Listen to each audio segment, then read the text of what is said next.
गीता की शुरुआत जब अर्जुन टूट गया। कुरुक्षेत्र का मैदान। चारों ओर धूल उड़ रही है। शंखों की आवाज गूंज रही है। घोड़ों की हिनहिनाहट, हाथियों की चिंगाड़ और योद्धाओं की तैयारियों से पूरा वातावरण भारी हो चुका है। यह कोई साधारण युद्ध नहीं है। यह केवल राज्य के लिए नहीं है। यह धर्म और अधर्म के बीच का संघर्ष है। एक ओर पांडवों की सेना खड़ी है, दूसरी ओर कौरवों की विशाल सेना। दोनों ओर अपने अपने ध्वज लहरा रहे हैं, अपने अपने शंख बज रहे हैं। लेकिन इस भीषण वातावरण के बीच एक योद्धा ऐसा है जिसके भीतर तूफान बाहर से कहीं अधिक भयंकर है। वह योद्धा है अर्जुन। अर्जुन, जो धनुर्विद्या में अद्वितीय है, जिसने देवताओं से अस्त्र प्राप्त किए हैं, जिसे स्वयं महादेव ने आशीर्वाद दिया है। वही अर्जुन आज अपने रथ पर खड़ा है, लेकिन उसका मन स्थिर नहीं है। उसके हाथ कांप रहे हैं। उसकी आंखों में उत्साह नहीं, बल्कि प्रश्न है। और तभी वह अपने सारथी, अपने मित्र, अपने मार्गदर्शक श्री कृष्ण से कहता है, हे केशव, मेरे रथ को दोनों सेनाओं के बीच ले चलो। मैं देखना चाहता हूँ कि किस किस से मुझे युद्ध करना है। यह वाक्य सुनने में साधारण लगता है, लेकिन इसके भीतर एक गहरी बेचैनी छिपी है। अर्जुन युद्ध से पहले शत्रु को देखना चाहता है, लेकिन असल में वह अपने मन को समझना चाहता है। श्री कृष्ण रथ को धीरे धीरे आगे बढ़ाते हैं और दोनों सेनाओं के ठीक बीच में ले आते हैं। और जैसे ही अर्जुन अपनी दृष्टि सामने डालता है, उसका हृदय भर आता है। उसे सामने केवल योद्धा नहीं दिखते। उसे सामने अपने गुरु द्रोणाचार्य दिखते हैं, जिन्होंने उसे धनुष पकड़ना सिखाया था। उसे पितामह भीष्म दिखते हैं, जिन्होंने उसे जीवन के मूल्य सिखाए थे। उसे अपने ही भाई बंधु, अपने मामा, अपने चाचा, अपने मित्र दिखाई देते हैं। जो लोग उसके जीवन का हिस्सा रहे हैं, जो उसके बचपन की स्मृतियों से जुड़े हैं, आज वही लोग उसके सामने शत्रु बनकर खड़े हैं। अर्जुन का मन टूट जाता है। उसकी आंखों के सामने अंधेरा छा जाता है। उसका शरीर शिथिल पड़ने लगता है। उसका मुंह सूख जाता है। उसके हाथ से गांडीव धनुष ढीला पड़ने लगता है। और तब वह श्री कृष्ण से कहता है, हे कृष्ण, मैं इन्हें कैसे मार सकता हूँ? इनके बिना राज्य का सुख किस काम का? इनके रक्त से सना हुआ राज्य मुझे नहीं चाहिए। वह आगे कहता है, यदि इस युद्ध में कुल का नाश होगा, तो धर्म कैसे बचेगा? जब धर्म नष्ट होगा, तो समाज का पतन होगा। और ऐसे पाप का भागी मैं कैसे बन सकता हूँ? यहाँ अर्जुन कोई कायरता नहीं दिखा रहा। वह तर्क दे रहा है। वह नीति की बात कर रहा है। वह धर्म की दुहाई दे रहा है। लेकिन भीतर से वह डर रहा है। डर, परिणाम से डर, अपनों को खोने से डर, अपने ही हाथों से विनाश करने से। और अंत में वह कह देता है, हे कृष्ण, मैं यह युद्ध नहीं करूंगा। यह कहकर अर्जुन अपना गांडीव धनुष नीचे रख देता है और रथ पर बैठ जाता है। यह केवल एक योद्धा का बैठ जाना नहीं है। यह एक मनुष्य का टूट जाना है। और यहीं से यह कथा केवल अर्जुन की नहीं रहती। यहीं से यह कथा हम सबकी हो जाती है। क्योंकि जब भी जीवन में हमें कोई कठिन निर्णय लेना पड़ता है, जब सही लगने वाला मार्ग हमें पीड़ा देता है, जब कर्तव्य और भावना आमने सामने खड़े हो जाते हैं, तब हम भी अर्जुन की तरह ही कह देते हैं, मैं यह नहीं कर सकता। हम भी अपने अपने गांडीव नीचे रख देते हैं। कोई रिश्ते में उलझकर पीछे हट जाता है। कोई सच्चाई बोलने से डर जाता है। कोई सही रास्ता जानते हुए भी आसान रास्ता चुन लेता है। और हम अपने इस पलायन को ज्ञान, नैतिकता और समझदारी का नाम दे देते हैं। लेकिन उस रथ पर बैठा हुआ श्री कृष्ण मुस्कुरा रहे हैं। वे अर्जुन पर क्रोधित नहीं होते। वे उसे कमजोर नहीं कहते। वे उसके प्रश्नों को नकारते नहीं। वे जानते हैं यह शोक, यह दुविधा, यह भ्रम उपदेश का आरंभ है। और तभी श्री कृष्ण बोलते हैं। उनका पहला वाक्य कोई सांत्वना नहीं है, वह एक झटका है। वे कहते हैं, हे अर्जुन, यह शोक करना तेरे योग्य नहीं है। तू ज्ञानियों जैसे शब्द बोल रहा है, लेकिन ज्ञानी वे हैं जो इस प्रकार शोक नहीं करते। यहीं से गीता शुरू होती है। यहीं से जीवन का सत्य प्रकट होना शुरू होता है। गीता का उपदेश, शोक क्यों अज्ञान है। अर्जुन रथ पर बैठा है। उसका सिर झुका हुआ है। उसकी आंखों में आंसू हैं, लेकिन मन में सवालों की भीड़ है। वह सोच रहा है कि उसने जो कहा वह सही कहा। उसे लगता है कि उसने धर्म की बात की है।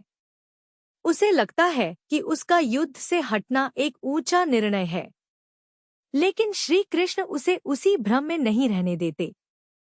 वे उसके सामने खड़े हैं, शांत, स्थिर और अडिग। उनकी आंखों में वह समझ है जो केवल वही देख सकता है जिसने जीवन की सच्चाई को महसूस किया हो। वे बिना किसी क्रोध के कहते हैं, हे अर्जुन, यह शोक करना तेरे योग्य नहीं है। यह वाक्य कठोर लगता है, लेकिन यह कठोरता नहीं, जागृति है। यह एक झटका है ताकि अर्जुन अपने भ्रम से बाहर आए। श्री कृष्ण आगे कहते हैं, तू ज्ञानियों जैसे शब्द बोल रहा है, लेकिन ज्ञानी वे होते हैं जो न जीवित के लिए शोक करते हैं, न मृत के लिए। यह वाक्य अर्जुन के लिए आईने की तरह है। यह उसकी आंखों में सच की झलक दिखाता है। अर्जुन सोच रहा था कि उसने शोक करने में कोई गलती नहीं की, लेकिन श्री कृष्ण उसे बता रहे हैं कि यही शोक उसकी असली कमजोरी है। आज हम भी ऐसा ही करते हैं। हम कहते हैं, मैं समझदार हूँ, मैं नीति जानता हूँ। लेकिन जब जीवन हमें चुनौती देता है, हम भावनाओं के बहाव में बह जाते हैं। हम डर से, अपने अहंकार से या समाज की अपेक्षाओं से शोक करने लगते हैं। श्री कृष्ण अर्जुन को यह समझाते हैं, ज्ञान वह नहीं जो शब्दों में हो। ज्ञान वह है जो संकट में भी स्थिर रहे। यदि ज्ञान केवल शांति में टिके और संकट में टूट जाए, तो वह ज्ञान नहीं, केवल जानकारी है। अब श्री कृष्ण एक और गहरी बात कहते हैं।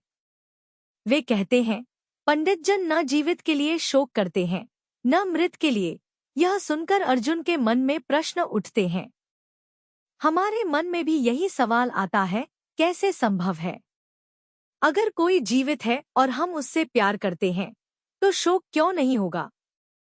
अगर कोई मर जाए, तो शोक क्यों नहीं होगा? गीता यहाँ भावना को नकारती नहीं, गीता अज्ञान को नकारती है। हम जीवित लोगों के लिए शोक करते हैं जब वे हमारे अनुसार नहीं चलते, जब वे हमसे आगे बढ़ जाते या जब वे हमें छोड़ देते हैं। हम मृतकों के लिए शोक करते हैं क्योंकि हमें लगता है कि उन्होंने हमें छोड़ दिया और उनका अस्तित्व समाप्त हो गया। लेकिन श्री कृष्ण कहते हैं, जो समाप्त हो सकता है वह कभी सत्य था ही नहीं। सत्य कभी नष्ट नहीं होता। रूप बदलता है, लेकिन अस्तित्व नहीं। हम केवल शरीर को ही व्यक्ति मान लेते हैं। इसलिए शरीर के जाने पर हमें लगता है कि सब कुछ चला गया। लेकिन आत्मा न आती है, न जाती है। यह अविनाशी है। इस सत्य को न जानना ही अज्ञान है, और अज्ञान से उत्पन्न शोक ही असली दुख है।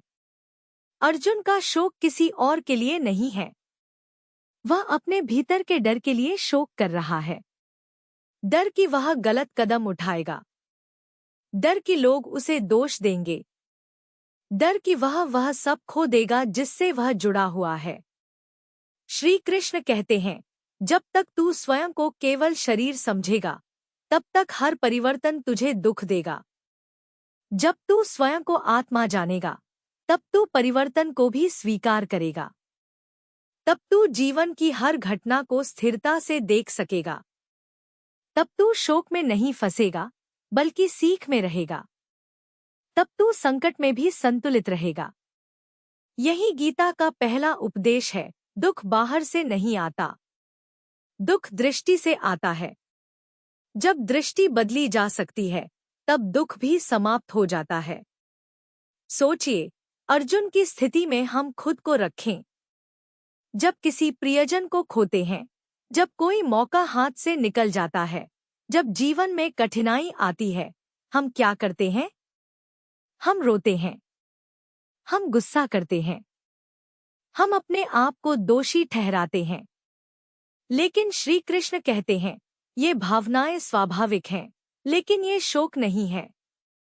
असली शोक वही है जो अज्ञान से उत्पन्न हो।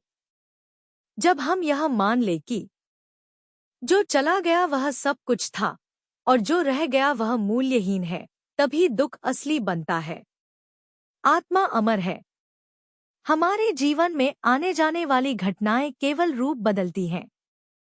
जो अतीत में हुआ वह अच्छा हुआ, जो वर्तमान में हो रहा है वह भी अच्छा हो रहा है, और जो भविष्य में होगा वह भी अच्छे के लिए है। इसलिए शोक नहीं करना चाहिए। और यही सबक अर्जुन को दिया गया। यही सीख हम सबको भी जीवन में याद रखनी चाहिए। श्री कृष्ण का यह पहला उपदेश केवल अर्जुन के लिए नहीं है, यह हमारे लिए भी है। हर बार जब हम दुखी होते हैं, जब हम भयभीत होते हैं, जब हम यह सोचते हैं कि हमने गलती की, तब हमें याद रखना चाहिए, सत्य कभी नष्ट नहीं होता। हमारी आत्मा हमेशा स्थिर है। और जो शोक हम अनुभव करते हैं, वह केवल हमारी दृष्टि की गलतफहमी का परिणाम है। तो अगले बार जब आप जीवन में कठिन परिस्थिति में हों, जब आपके भीतर अंधकार और भ्रम हो, याद कीजिए, श्री कृष्ण ने कहा है, हे अर्जुन, यह शोक करना तेरे योग्य नहीं है, और यही पहला कदम है आत्मा की समझ की ओर। यही पहला कदम है जागरूक जीवन की ओर।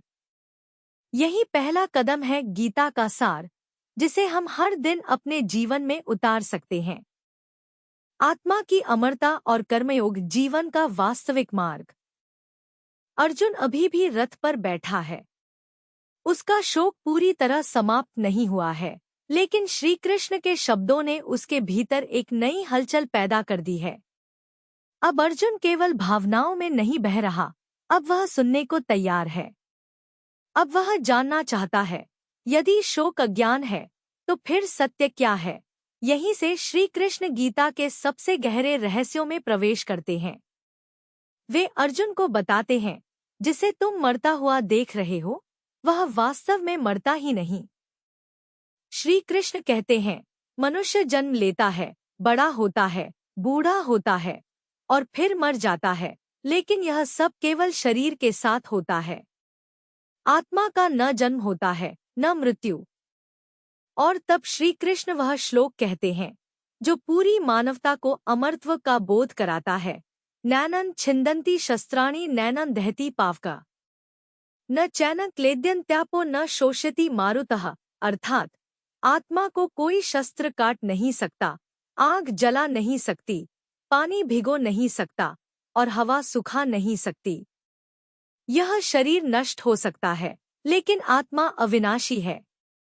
श्री कृष्ण अर्जुन को समझाते हैं, हे अर्जुन, तुम जिनके लिए रो रहे हो, वे वास्तव में नष्ट नहीं हो रहे। वे केवल अपना वस्त्र बदल रहे हैं।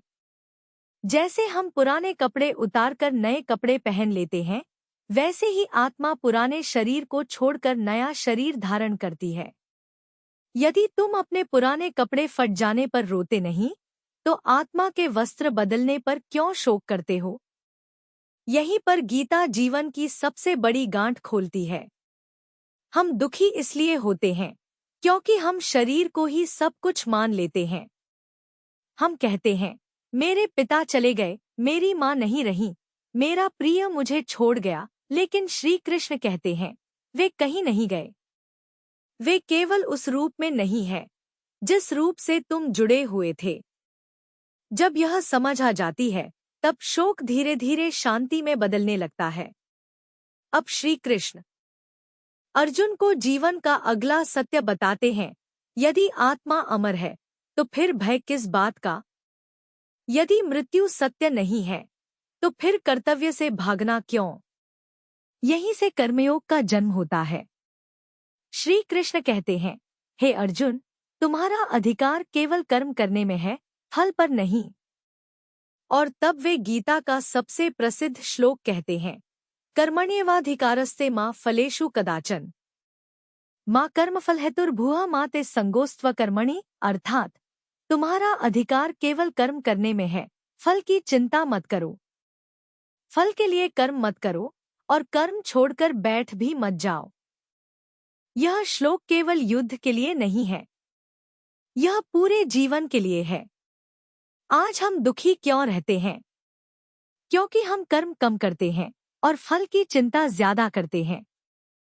हम नौकरी करते हैं लेकिन प्रमोशन के डर से परेशान रहते हैं। हम व्यापार करते हैं लेकिन लाभहानि में ही उलझे रहते हैं। हम रिश्ते निभाते हैं लेकिन बदले में क्या मिलेगा यही सोचते रहते हैं। श्री कृष्ण कहते हैं, जब कर्म फल की बेड़ियों से बंध जाता है तब मन कभी शांत नहीं रहता। निष्काम कर्म का अर्थ यह नहीं कि इच्छा छोड़ दो। इसका अर्थ है कर्तव्य को प्राथमिकता दो और परिणाम को ईश्वर पर छोड़ दो। अर्जुन एक क्षत्रिय है। उसका धर्म है अधर्म के विरुद्ध खड़ा होना। यदि वह युद्ध से भागता है तो वह करुणा नहीं, अज्ञान में जी रहा है। श्री कृष्ण स्पष्ट कहते हैं, कर्तव्य से भागना भी पाप है। आज हमारे जीवन में युद्ध नहीं है, लेकिन हमारे अपने कुरुक्षेत्र हैं। कोई सच्चाई बोलने से डरता है, कोई जिम्मेदारी उठाने से भागता है, कोई सही जानकर भी गलत का साथ देता है। गीता कहती है, डर छोड़ो, कर्तव्य निभाओ, फल की चिंता छोड़ दो। जब तुम ईमानदारी से कर्म करते हो तो मन हल्का हो जाता है। जब तुम फल छोड़ देते हो तो भय समाप्त हो जाता है। यही कर्मयोग है और यही अर्जुन के भीतर परिवर्तन शुरू होता है। वह अभी पूर्ण रूप से तैयार नहीं है, लेकिन उसका मन अब बंद नहीं है। वह अब योद्धा से पहले एक जागरूक मनुष्य बन रहा है। और यही गीता की असली यात्रा है। बाहरी युद्ध से पहले भीतरी युद्ध जीतना, आत्मा को जानना, कर्तव्य को स्वीकार करना और शोक से मुक्त होकर कर्म करना। यहीं से अर्जुन उठने लगता है। यहीं से जीवन का प्रकाश फैलने लगता है। और यहीं से हमारे जीवन की दिशा भी बदल सकती है, यदि हम गीता को केवल सुने नहीं बल्कि जीना शुरू करें। स्थित प्रज्ञ कौन है? स्थिर बुद्धि वाला मनुष्य। अब अर्जुन केवल सुन नहीं रहा, अब वह भीतर से बदलने लगा है। उसका शोक पूरी तरह समाप्त नहीं हुआ, लेकिन उसका भ्रम टूटना शुरू हो गया है। और तब अर्जुन श्री कृष्ण से वह प्रश्न करता है जो हर युग का मनुष्य पूछता है, हे केशव, जो व्यक्ति स्थिर बुद्धि वाला है, स्थित प्रज्ञ है, वह कैसे बोलता है, कैसे बैठता है, कैसे चलता है और वह इस संसार में कैसे जीता है? यह प्रश्न केवल योगी या साधु बनने के लिए नहीं है। यह प्रश्न है आदर्श मनुष्य बनने का। श्री कृष्ण मुस्कुराते हैं। वे जानते हैं अब अर्जुन सीखने के योग्य हो चुका है। और फिर वे स्थित प्रज्ञ की परिभाषा देते हैं। स्थित प्रज्ञ की पहली पहचान श्री कृष्ण कहते हैं, जब मनुष्य अपने मन में उठने वाली सभी कामनाओं को त्याग देता है और आत्मा में ही संतुष्ट रहता है, तब वह स्थित प्रज्ञ कहलाता है। इसका अर्थ यह नहीं कि स्थित प्रज्ञ की कोई इच्छा नहीं होती। इसका अर्थ है उसकी शांति इच्छाओं पर निर्भर नहीं होती। आज हम खुश कब होते हैं? जब कुछ मिल जाए। और दुखी कब होते हैं? जब कुछ छिन जाए। स्थित प्रज्ञ वह है जो मिलने पर अहंकार में नहीं जाता और छिनने पर टूटता नहीं। उसका केंद्र बाहर नहीं, भीतर होता है। दुख सुख में समान भाव श्री कृष्ण कहते हैं, जो दुख में विचलित नहीं होता और सुख में आसक्त नहीं होता, जो राग, भय और क्रोध से मुक्त है, वही स्थित प्रज्ञ है। स्थित प्रज्ञ दुख को नकारता नहीं, लेकिन दुख में डूबता भी नहीं। आज हम दुख में अपना विवेक खो देते हैं और सुख में अपनी मर्यादा। स्थित प्रज्ञ दोनों में संतुलित रहता है। आसक्ति का त्याग श्री कृष्ण आगे कहते हैं, जो हर परिस्थिति में किसी से न प्रेम में बंधता है, न घृणा में उलझता है, जो शुभ में न हर्षित होता है, न अशुभ में शोक करता है, वह स्थित प्रज्ञ है। इसका अर्थ यह नहीं कि वह संवेदनहीन है। इसका अर्थ है वह परिस्थितियों का दास नहीं है। आज हमारा मन हर छोटी बात पर हिल जाता है। एक शब्द हमें तोड़ देता है, एक प्रशंसा हमें फुला देती है। स्थित प्रज्ञ का मन इनसे ऊपर होता है। इंद्रियों पर नियंत्रण श्री कृष्ण एक सुंदर उदाहरण देते हैं। जैसे कछुआ अपने अंगों को खतरे में भीतर समेट लेता है, वैसे ही जो मनुष्य अपनी इंद्रियों को विषयों से हटा लेता है, वह स्थित प्रज्ञ है। यह नियंत्रण नहीं, जागरूकता है। स्थित प्रज्ञ संसार में रहता है, लेकिन संसार उसे नियंत्रित नहीं करता। स्थित प्रज्ञ और कर्म स्थित प्रज्ञ कर्म करता है।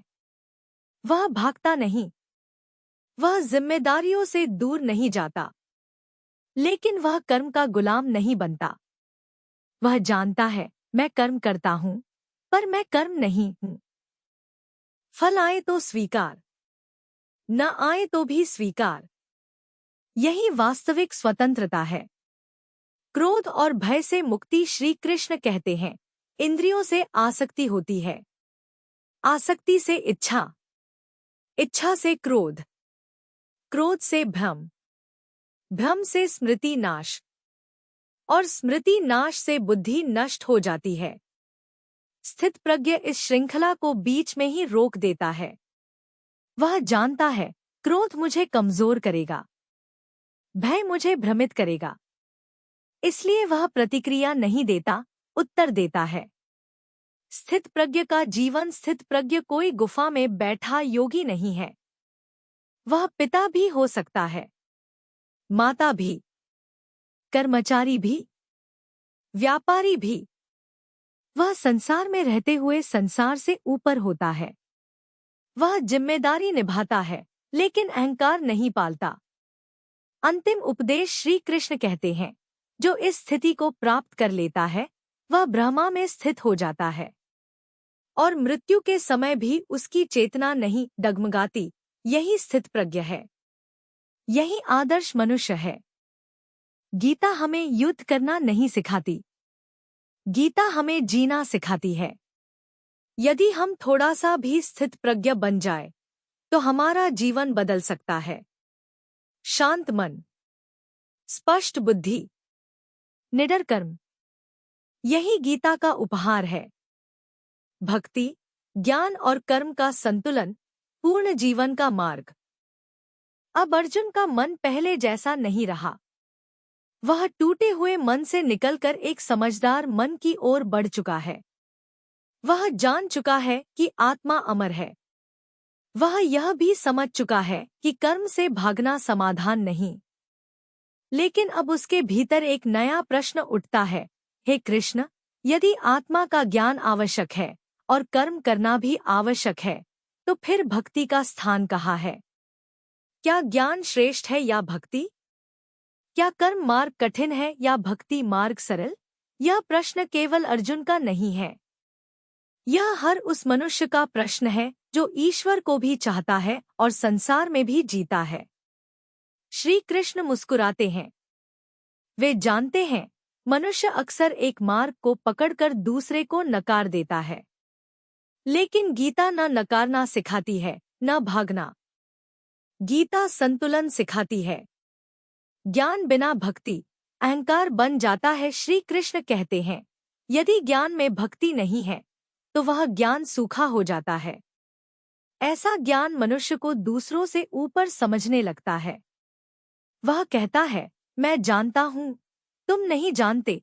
यह ज्ञान नहीं, अहंकार है। ज्ञान का उद्देश्य विनम्रता लाना है, न कि घमंड।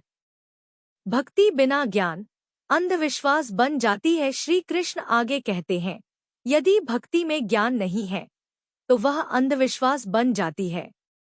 ऐसी भक्ति डर से जन्म लेती है। अगर पूजा नहीं की तो दंड मिलेगा, अगर प्रश्न पूछा तो पाप होगा। गीता ऐसी भक्ति नहीं सिखाती। गीता कहती है, भक्ति समझ से जन्म ले, प्रेम से जुड़े, डर से नहीं। कर्म बिना भक्ति और ज्ञान बंधन बन जाता है। अब श्री कृष्ण कर्म की बात करते हैं। यदि कर्म केवल मजबूरी बन जाए, यदि कर्म केवल फल के लिए किया जाए, तो वह कर्म मनुष्य को बांध देता है, वह थका देता है, वह जला देता है।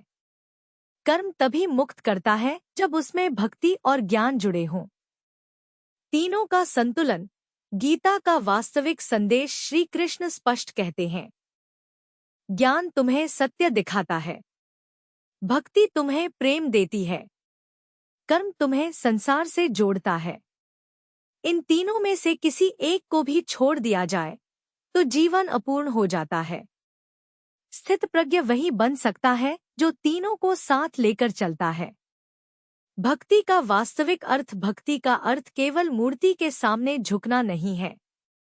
भक्ति का अर्थ है हर कर्म में ईश्वर को याद रखना, हर परिणाम को स्वीकार करना और हर परिस्थिति में श्रद्धा बनाए रखना। जब आप ईमानदारी से काम करते हैं, वह भी भक्ति है। जब आप किसी को क्षमा करते हैं, वह भी भक्ति है। ज्ञान का वास्तविक अर्थ, ज्ञान का अर्थ केवल श्लोक याद कर लेना नहीं है। ज्ञान का अर्थ है अपने अहंकार को पहचानना, अपने डर को समझना और अपने भ्रम को तोड़ना। जब आप प्रतिक्रिया देने से पहले एक क्षण रुक जाते हैं, वह ज्ञान है। कर्म का वास्तविक अर्थ, कर्म का अर्थ है कर्तव्य से भागे बिना जीना, अपना कार्य करना, अपनी जिम्मेदारी निभाना और परिणाम को ईश्वर पर छोड़ देना। जब कर्म बोझ नहीं लगता, तब वह योग बन जाता है। श्री कृष्ण का सबसे सुंदर वचन, श्री कृष्ण कहते हैं, जो मनुष्य मुझे प्रेम पूर्वक स्मरण करता है, मेरे लिए कर्म करता है और मुझ में ही लीन रहता है, वह मुझे प्राप्त होता है। यहाँ श्री कृष्ण ज्ञान, भक्ति और कर्म तीनों को एक सूत्र में बांध देते हैं। आधुनिक जीवन में संतुलन, आज का मनुष्य या तो केवल पैसा चाहता है या केवल शांति। गीता कहती है, दोनों साथ चल सकते हैं। आप परिवार भी निभा सकते हैं, आप आत्मिक उन्नति भी कर सकते हैं, आप संसार में रहकर ईश्वर से जुड़े रह सकते हैं। अर्जुन का परिवर्तन, अब अर्जुन केवल योद्धा नहीं रहा, वह शिष्य बन चुका है। वह तैयार हो रहा है न केवल युद्ध के लिए बल्कि जीवन के लिए। समापन, गीता का संदेश सरल है, जीवन से भागो मत, जीवन में खो जाओ मत, जीवन को समझो और संतुलन के साथ जियो। भक्ति से हृदय को नम्र रखो, ज्ञान से बुद्धि को स्पष्ट रखो, कर्म से जीवन को सार्थक बनाओ। यही श्रीमद् भगवद गीता का पूर्ण मार्ग है। अहंकार, मोह और माया का बंधन मनुष्य का सबसे बड़ा युद्ध। अब अर्जुन की दृष्टि बाहर की ओर नहीं, भीतर की ओर मुड़ चुकी है। वह समझने लगा है कि असल युद्ध कौरवों से नहीं, अपने ही मन से है। और तब श्री कृष्ण अर्जुन को जीवन के सबसे सूक्ष्म शत्रुओं से परिचित कराते हैं, अहंकार, मोह और माया। ये तीनों दिखाई नहीं देते, लेकिन मनुष्य को सबसे अधिक बांधते हैं। अहंकार, मैं की कैद। श्री कृष्ण कहते हैं, अहंकार तब जन्म लेता है जब मनुष्य स्वयं को कर्ता मानने लगता है। मैंने किया, मेरी वजह से हुआ, मेरे बिना यह संभव नहीं था। यह मैं धीरे धीरे मनुष्य को ईश्वर से अलग कर देता है। अहंकार केवल घमंड नहीं है, अहंकार कभी कभी नम्रता के मुखौटे में भी छिपा होता है। जब कोई कहता है, मैं बहुत साधारण हूँ, और भीतर ही भीतर स्वयं को विशेष मानता है, वह भी अहंकार है। गीता कहती है, तुम माध्यम हो, करता नहीं। मोह, भावनाओं की बेड़ियां। मोह वह रस्सी है जो मनुष्य को बांधकर रखती है। मोह केवल रिश्तों से नहीं होता, मोह पद से भी होता है, मोह विचारों से भी होता है, मोह अपने ही दृष्टिकोण से भी होता है। जब हम कहते हैं मेरे बिना ये नहीं चल सकता, वहीं से मोह शुरू होता है। श्री कृष्ण कहते हैं प्रेम मुक्त करता है, मोह बांधता है। जहां डर जुड़ जाए वहां प्रेम नहीं रहता, वहां मोह होता है। माया, सत्य का भ्रम। माया वह पर्दा है जो असत्य को सत्य जैसा दिखा देता है। माया हमें विश्वास दिलाती है कि धन ही सुरक्षा है, पद ही पहचान है, शरीर ही सब कुछ है। माया संसार नहीं है। माया संसार को देखने की गलत दृष्टि है। जब दृष्टि बदलती है, माया टूटने लगती है। तीनों का संबंध। अहंकार कहता है मैं अलग हूँ, मोह कहता है यह मेरा है, माया कहती है यही सत्य है, और इन तीनों से बंधन जन्म लेता है। बंधन कैसे टूटता है? श्री कृष्ण कहते हैं दमन से नहीं, त्याग से नहीं, समझ से। जब तुम अहंकार को पहचानते हो, वह कमजोर पड़ने लगता है। जब तुम मोह को समझते हो, वह ढीला पड़ने लगता है। जब तुम माया को देख लेते हो, वह अपना प्रभाव खो देती है। आधुनिक जीवन में बंधन। आज मनुष्य कहता है मेरे पास सब कुछ है, फिर भी शांति नहीं है। क्यों? क्योंकि बंधन बाहर नहीं, भीतर है।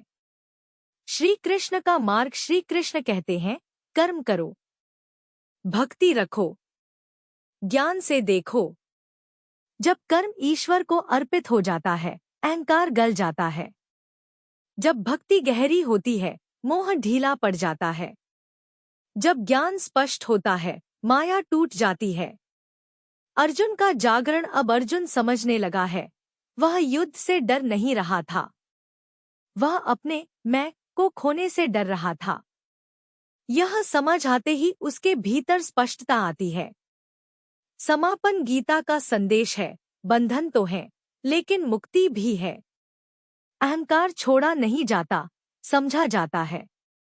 मोह तोड़ा नहीं जाता, पार किया जाता है। माया से लड़ा नहीं जाता, उसे देखा जाता है। और जब यह हो जाता है, मनुष्य मुक्त हो जाता है, जीते जी। भय, क्रोध और काम, तीन द्वार नरक के। अब अर्जुन का मन पहले से अधिक स्पष्ट है। वह जान चुका है कि अहंकार, मोह और माया मनुष्य को बांधते हैं। लेकिन अब वह जानना चाहता है मनुष्य गिरता कैसे है, वह रास्ता कौन सा है जो उसे अंधकार की ओर ले जाता है। श्री कृष्ण गंभीर स्वर में कहते हैं, हे अर्जुन, मनुष्य का पतन किसी एक बड़े पाप से नहीं होता, वह धीरे धीरे गिरता है। और उसके तीन मुख्य द्वार हैं, काम, क्रोध और भय। इन्हें गीता नरक के द्वार कहती है, क्योंकि ये मनुष्य को उसके ही विवेक से दूर कर देते हैं। काम, जब इच्छा नियंत्रण से बाहर हो जाए। श्री कृष्ण कहते हैं काम स्वयं में बुरा नहीं है, इच्छा के बिना जीवन चलता नहीं। लेकिन जब इच्छा संयम से बाहर हो जाए, जब वही जीवन का केंद्र बन जाए, तब वही काम मनुष्य का सबसे बड़ा शत्रु बन जाता है। काम केवल वासना नहीं है, काम है अत्यधिक चाह, अतृप्त लालसा और मुझे चाहिए ही चाहिए वाला आग्रह। जब मनुष्य को कुछ नहीं मिलता तो वह दुखी होता है, लेकिन जब उसे सब कुछ मिल जाए तब भी वह संतुष्ट नहीं होता। काम कभी तृप्त नहीं होता, जितना दो उतना और मांगता है। क्रोध, टूटी हुई इच्छा का परिणाम। श्री कृष्ण कहते हैं जब काम पूरा नहीं होता तो वह क्रोध में बदल जाता है। क्रोध एक आग है, यह पहले बुद्धि को जलाता है, फिर संबंधों को और अंत में स्वयं मनुष्य को। क्रोध में मनुष्य वह कह जाता है जो उसे नहीं कहना चाहिए। वह कर बैठता है जो उसे नहीं करना चाहिए और बाद में पछताता है। गीता कहती है, क्रोध विवेक का शत्रु है। जिस क्षण क्रोध आया उस क्षण बुद्धि चली जाती है। भय, खो देने का डर। अब श्री कृष्ण भय की बात करते हैं। भय हमेशा भविष्य से जुड़ा होता है। भय है, अगर यह चला गया तो? अगर मैं असफल हो गया तो? अगर लोग क्या कहेंगे? भय हमें गुलाम बना देता है। हम सच जानते हैं लेकिन बोल नहीं पाते। हम सही समझते हैं लेकिन कर नहीं पाते।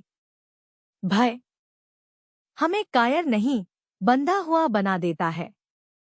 तीनों की श्रृंखला श्री कृष्ण बताते हैं। काम से क्रोध जन्म लेता है, क्रोध से भ्रम, भ्रम से स्मृति नाश, स्मृति नाश से बुद्धि का पतन और बुद्धि के पतन से मनुष्य स्वयं नष्ट हो जाता है। यह पूरा नरक बाहर नहीं है, यह हमारे भीतर बनता है। आज के जीवन में 3 द्वार। आज का मनुष्य कहता है, मैं धार्मिक हूँ, मैं अच्छा इंसान हूँ, लेकिन अगर जरा ध्यान से देखें, काम उसे दौड़ा रहा है, क्रोध उसे जला रहा है, भय उसे रोक रहा है। यही नरक है। श्री कृष्ण का समाधान। श्री कृष्ण केवल समस्या नहीं बताते, वे समाधान भी देते हैं। वे कहते हैं, काम को संयम से बांधो, क्रोध को समझ से शीतल करो, भय को श्रद्धा से मिटाओ। जब मन ईश्वर में टिक जाता है, भय कम होने लगता है। जब बुद्धि स्पष्ट होती है, क्रोध टिक नहीं पाता। जब संतोष आ जाता है, काम कमजोर हो जाता है। अर्जुन का परिवर्तन। अब अर्जुन समझ रहा है, उसका भय युद्ध का नहीं था, उसका भय परिणाम का था। यह समझ आते ही उसका मन स्थिर होने लगता है। समापन। गीता नरक से डराने नहीं आई, गीता नरक से बाहर निकालने आई है। यदि हम काम को पहचान लें, क्रोध को देख लें और भय को समझ लें, तो नरक के द्वार अपने आप बंद होने लगते हैं। शांति बाहर नहीं मिलती, शांति भीतर पैदा होती है। और यही श्रीमद् भगवद गीता का अमृत संदेश है। मृत्यु के समय स्मरण और मोक्ष। बहुत गहरा और भावुक भाग, जीवन का अंतिम सत्य। मित्रों, अब हम गीता के उस रहस्य की ओर बढ़ते हैं जिससे हर मनुष्य डरता है, लेकिन जिसे समझ लेने के बाद डर हमेशा के लिए समाप्त हो जाता है। वह विषय है मृत्यु। हम सब जीते हैं, काम करते हैं, हंसते हैं, रोते हैं, लेकिन एक सच्चाई है जिससे हम अक्सर आंखें चुरा लेते हैं। एक दिन यह शरीर छूट जाएगा। श्रीमद् भगवद गीता में श्री कृष्ण कहते हैं, मृत्यु अंत नहीं है, बल्कि एक द्वार है, एक यात्रा का विराम है, समाप्ति नहीं। हे अर्जुन, जिस प्रकार मनुष्य पुराने वस्त्रों को त्याग कर नए वस्त्र धारण करता है, उसी प्रकार आत्मा इस पुराने शरीर को छोड़कर नया शरीर धारण करती है। सोचिए, जिस शरीर को हम मैं कहते हैं, जिस चेहरे को हम पहचान कहते हैं, जिस नाम से दुनिया हमें जानती है, वह सब यहीं रह जाता है। लेकिन जो नहीं मरता, जो नष्ट नहीं होता, जो जन्म और मृत्यु से परे है, वह है आत्मा। अब प्रश्न उठता है, अगर आत्मा अमर है तो फिर मोक्ष क्या है? मोक्ष कोई स्वर्ग नहीं है, मोक्ष कोई लोक नहीं है। मोक्ष का अर्थ है इस जन्म मृत्यु के चक्र से पूर्ण मुक्ति। और श्री कृष्ण एक बहुत गहरा रहस्य बताते हैं।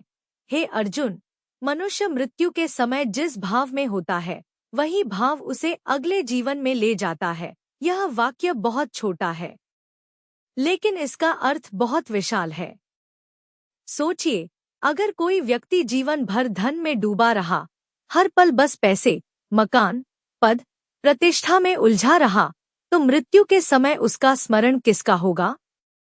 अगर कोई जीवन भर किसी व्यक्ति से अत्यधिक आसक्ति रखता रहा, तो अंतिम क्षण में उसका मन कहाँ जाएगा? मृत्यु के समय वही स्मरण आता है जिसका अभ्यास जीवन भर किया गया हो। इसलिए श्री कृष्ण कहते हैं, अगर मोक्ष चाहिए तो जीवन भर मेरा स्मरण करो। लेकिन यह स्मरण केवल नाम जप नहीं है। यह स्मरण है कर्म करते हुए ईश्वर को याद रखना, सुख में अहंकार न करना, दुख में ईश्वर को दोष न देना, हर स्थिति को प्रसाद मान लेना। जब जीवन भर मन ईश्वर में स्थिर हो जाता है तो मृत्यु के समय मन भटकता नहीं। मित्रों, अधिकांश लोगों को मृत्यु का भय इसलिए लगता है क्योंकि वे अधूरे होते हैं। अधूरी इच्छाएं, अधूरे सपने, अधूरे संबंध। लेकिन जो व्यक्ति गीता के मार्ग पर चलता है वह जानता है, जो मिला वह भी ईश्वर की कृपा, जो नहीं मिला वह भी ईश्वर की कृपा। ऐसा व्यक्ति मृत्यु से नहीं डरता। वह मृत्यु को शत्रु नहीं, ईश्वर की गोद में लौटने का क्षण मानता है। श्री कृष्ण कहते हैं, जिसने मुझे जान लिया, जिसने मुझे प्रेम से अपनाया, वह फिर इस संसार में नहीं लौटता। मोक्ष का अर्थ है भय का अंत, दुख का अंत, जन्म मृत्यु का अंत। लेकिन मोक्ष कोई अचानक मिलने वाली चीज नहीं है। यह एक पूरा जीवन जीने का तरीका है। अगर आज हम ईर्ष्या में जीते हैं तो मृत्यु में शांति नहीं मिलेगी। अगर आज हम क्रोध में जलते हैं तो मृत्यु में प्रकाश नहीं मिलेगा। इसलिए गीता कहती है, आज बदलो, अभी बदलो। हर श्वास को अंतिम समझो, हर कर्म को ईश्वर को अर्पण करो, हर संबंध में आसक्ति कम और करुणा अधिक रखो। क्योंकि जब अंतिम क्षण आएगा तब न कोई अपना साथ जाएगा, न धन, न पद, न शरीर। साथ जाएगा केवल तुम्हारा चित्त, तुम्हारा भाव और तुम्हारा स्मरण। अगर उस क्षण स्मरण श्री कृष्ण का है तो वही मोक्ष है। और यही गीता का अंतिम संदेश है। हे अर्जुन, मुझे याद रख, कर्म कर और भयमुक्त हो जा। मित्रों, अगर आज के इस विचार ने आपके मन को थोड़ा भी शांति दी हो, अगर गीता के ये शब्द आपके हृदय को छू गए हों, तो समझिए यह केवल वीडियो नहीं था, यह श्री कृष्ण का संदेश था। हमारा उद्देश्य आपको कुछ सिखाना नहीं, बल्कि आपको आपकी ही आत्मा से मिलवाना है। अगर आप भी चाहते हैं कि हर दिन जीवन को सही दिशा मिले, दुख में धैर्य बने और कर्म में शांति आए, तो इस यात्रा में हमारे साथ जुड़िए। चैनल को सब्सक्राइब करें ताकि गीता का यह दिव्य ज्ञान हर दिन आपके जीवन का हिस्सा बन सके। वीडियो को लाइक करें ताकि यह संदेश और लोगों तक पहुंचे। और कमेंट में श्री कृष्ण लिखें ताकि हम जान सकें कि आप इस मार्ग पर हमारे साथ हैं। याद रखिए, जब मन अशांत हो, जब जीवन कठिन लगे, तो गीता केवल एक ग्रंथ नहीं, आपका सच्चा मित्र है। श्री कृष्ण आप सभी को शांति, सद्बुद्धि और धर्म के मार्ग पर सदैव आगे बढ़ाए। जय श्री कृष्ण।